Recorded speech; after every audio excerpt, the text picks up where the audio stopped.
Hi guys, so today I want to talk to you a little bit about setting SMART goals.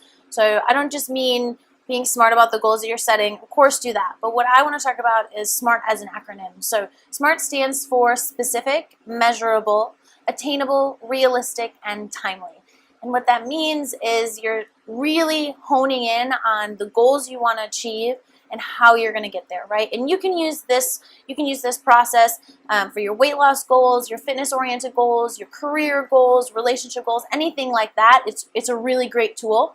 And I just want to give you a little bit of a rundown on how to use it and how to achieve it, right? So a lot of people, especially in the weight loss industry or when they're trying to get healthy, tend to get really overexcited and try and do too much too fast, right? So it's Sunday afternoon and I'm super excited and I'm really pumped and I'm ready to lose weight, and come Monday morning I'm going to hit the gym and my diet is going to be perfect and I'm going to cut out sweets and soda and anything else that's tempting, and I'm going to lose 10 pounds in a month so that I look great for this event I have coming up, this wedding or this vacation I'm going on or whatever it may be, right?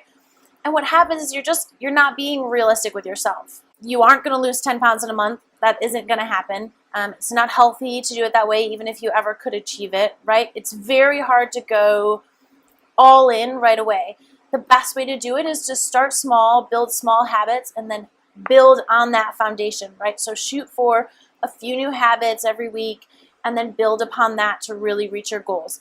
Very few people can just crash course and be really strict on their diet, meal prep everything, really good about their workouts, and get everything in all in 1 week, right? It's just a lot of change in your life, and it's really hard to achieve that. You're basically setting yourself up for failure. So what I want to talk about is just how to set a few goals and how to set them small and early on so that you have things that you can achieve and check off the list, right? And you can actually feel that accomplishment and feel good about yourself, and so you're more encouraged to continue. It's motivating, right? And it helps you to build continual habits, and also helps you to track your goals. You kind of see what you're achieving, how quickly you're really moving along, and it gives you a better idea for your long-term goals, how long it's actually going to take to get there. So the first thing I want to talk about is the S, right? So be specific in your goals, right? You want to be very specific, hone in on what your goals are, and be as detailed as possible. So instead of saying, I want to lose weight this month, or I want to be healthier, or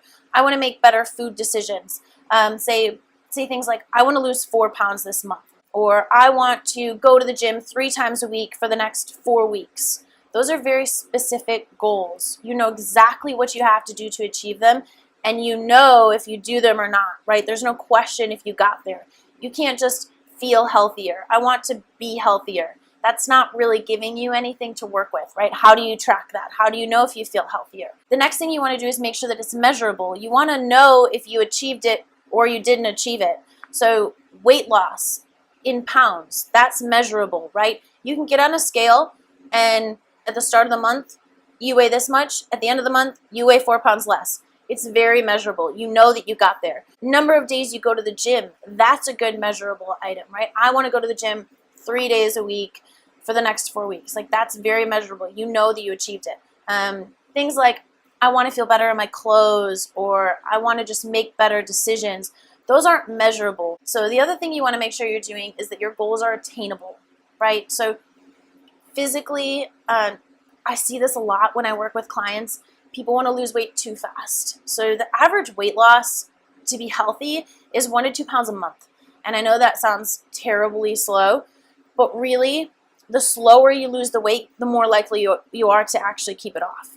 And so don't feel like you have to crash course and lose 10, 20, 30 pounds in the next 3 months. I mean, that's a lot of work, and it's very, very straining on your body as well. Really be aware of like how you look. You know, there's a lot of Instagram models out there that are curvy and muscular and things like that, you know, big chested or have a good butt or whatever it may be. But if you're flat chested and like a tall, lean built like more like a dancer, you're probably not going to have a J-Lo type body at the end of the month, right? So be realistic and make sure that your goals are actually attainable with what you want. And understand that you have to work kind of with what you're given genetically as well. The other thing you want to do is be realistic. Now, what this really means is be honest with yourself. So if I say, I really want to lose 4 pounds in 4 weeks, which is specific, it's measurable, it's definitely attainable for anyone. If they want to lose 4 pounds, that's a pound a week, right, in a month time span. But you have to be realistic with yourself too. In that month time span, do you have a wedding one weekend? Do you have to travel for work one weekend? Is it a vacation falls right in that month? Don't set yourself up for failure on that, right? Understand that if you have something pre-planned that maybe you won't have as much control over your meals for, or maybe you're going to drink a little bit more than you normally would, so you'll be bloated for a few days. You want to make sure that you're planning for those things, because otherwise you're going to end up on the outside of it and have failed, right? And you don't want to set yourself up for that. So be realistic about setting your own goals. Maybe you only want to lose 3 pounds this month because you have so many other things going on. And then you're not so stressed out about being perfect, and you can enjoy the things that you have planned. Life is about balance, and you have to really understand, you know, it's a give and take. Your weight loss is going to be a give and take. You're going to fluctuate, anything like that. So really be honest with yourself and make sure that you're setting realistic goals, especially for the time frame that you've chosen.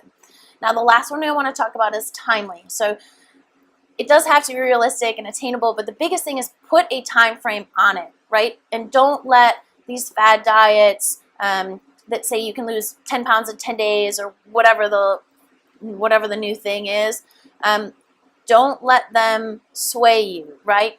But put a time limit on it. You want to make sure that you can lose the weight in the amount of time, but you also want to make sure there's an end date. If you just say things like real vague, like, I want to lose 10 pounds this summer. Well, what's considered summer? Is that 10 pounds in 3 months? Is that just 10 pounds from now until whenever I feel like losing 10 pounds? Like, can it carry over into fall? Those are all very vague, right? You want to make sure you're putting a time limit on it. And I also really encourage you to set short time limits, because it encourages you to be more urgent, right? So if I set a goal that's only for the next 14 days, every day I have to show up and I have to be on my game to achieve that goal, right? So there's no slacking off. There's no, oh, I'll start tomorrow. There's no, oh, I had a bad day, but I can make it up because I have 3 months to accomplish this goal. I like to encourage people to set a 4-week goal. Kind of gives you a good, like, solid start. You know, it's easy to start at the beginning of the month with that. You're really giving yourself time to build a habit, to get used to it, to have a couple off days in there, but you really still have to show up because it's still a very short amount of time.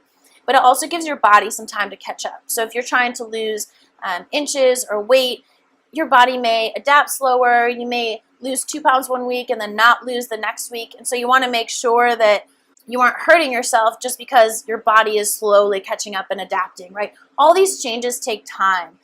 Your weight loss is not going to be consistent. If you're trying to put on muscle, it's not going to be consistent.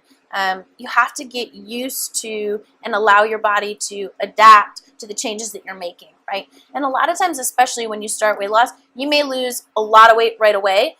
It's salt, it's water weight, right? It's bloat. It's all those things. It's your body detoxing out because all of a sudden you're treating it right and it's healthy and it's grabbing onto all those nutrients and getting rid of all the waste, right? So you'll notice that you may lose a lot of weight really early on, but then it'll take a couple weeks for your body to catch up, get used to the new system, you know, really start working efficiently and flushing out toxins all the time. And what happens is you see it as, great, the first week I lost 3 pounds and I feel amazing and I lost 2 inches off my stomach, and then the next week I didn't lose anything, or maybe I'm up a half a pound or whatever it may be. It doesn't mean you're doing anything wrong. It just means that your body's catching up. So 4 weeks gives your body enough time as well to adjust to the goals that you're doing, you know, the changes that you're making. So make sure that you're setting a timely goal, right? And that you're putting a really good time frame on it. And 3 months is as long as I would go. And honestly, if you're just starting off, the shorter the better. Because really in life, you either have your excuses or you have your results. And it's totally up to you to decide how you want to get there, right? Which path you want to take.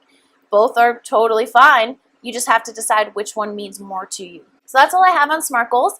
If you enjoyed this, please subscribe to my channel. And also make sure that you check out the links in the description below. Thanks.